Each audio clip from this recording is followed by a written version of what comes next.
It was the worst attack on the Jewish people since the Holocaust, but unlike the Holocaust, we fight back.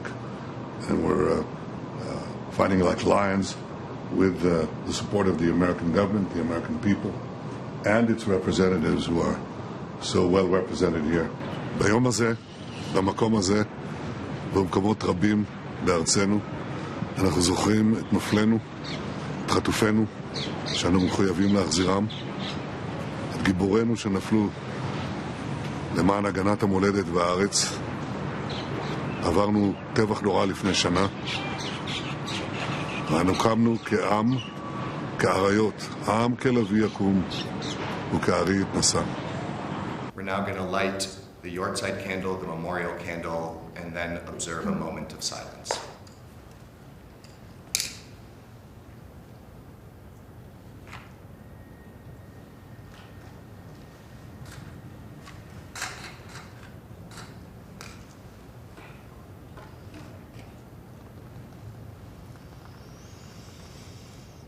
So many families have lost loved ones on October 7th and will never be the same. President Biden and Vice President Harris have stood strongly in support of the people of Israel, and they made clear again today they are fully committed to the safety of the Jewish people, the security of Israel, and its right to exist. As both the President and the Vice President said, we must bring the hostages home who are being held in Gaza. As we reflect on the past year and all that has happened since October 7th, we also mourn the loss of innocent life in Gaza, where tens of thousands of Palestinians have lost their lives as a result of the conflict that Hamas terrorism has unleashed.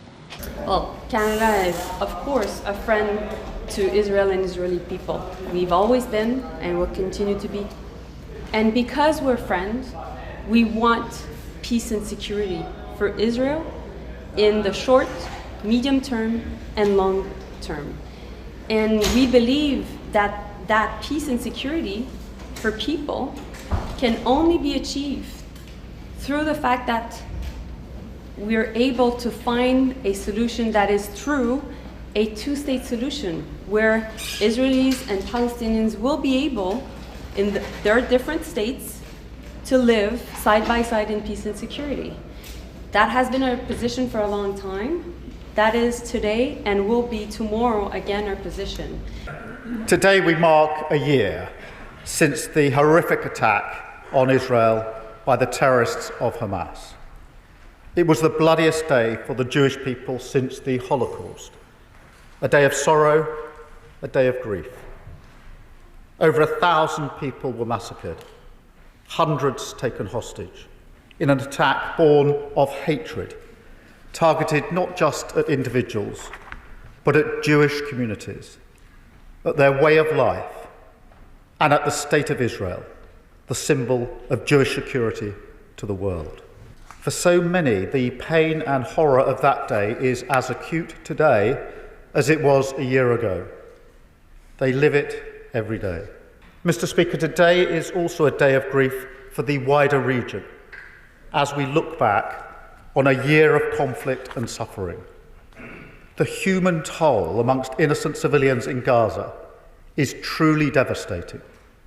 Over 41,000 Palestinians have been killed, tens of thousands orphaned, almost 2 million displaced, facing disease, starvation, desperation, without proper health care or shelter. It is a living nightmare. The region cannot endure another year of this. Civilians on all sides have suffered too much. All sides must now step back from the brink and find the courage of restraint. There is no military solution to these challenges, so we must renew our diplomatic efforts. Wir sind immer noch erschüttert.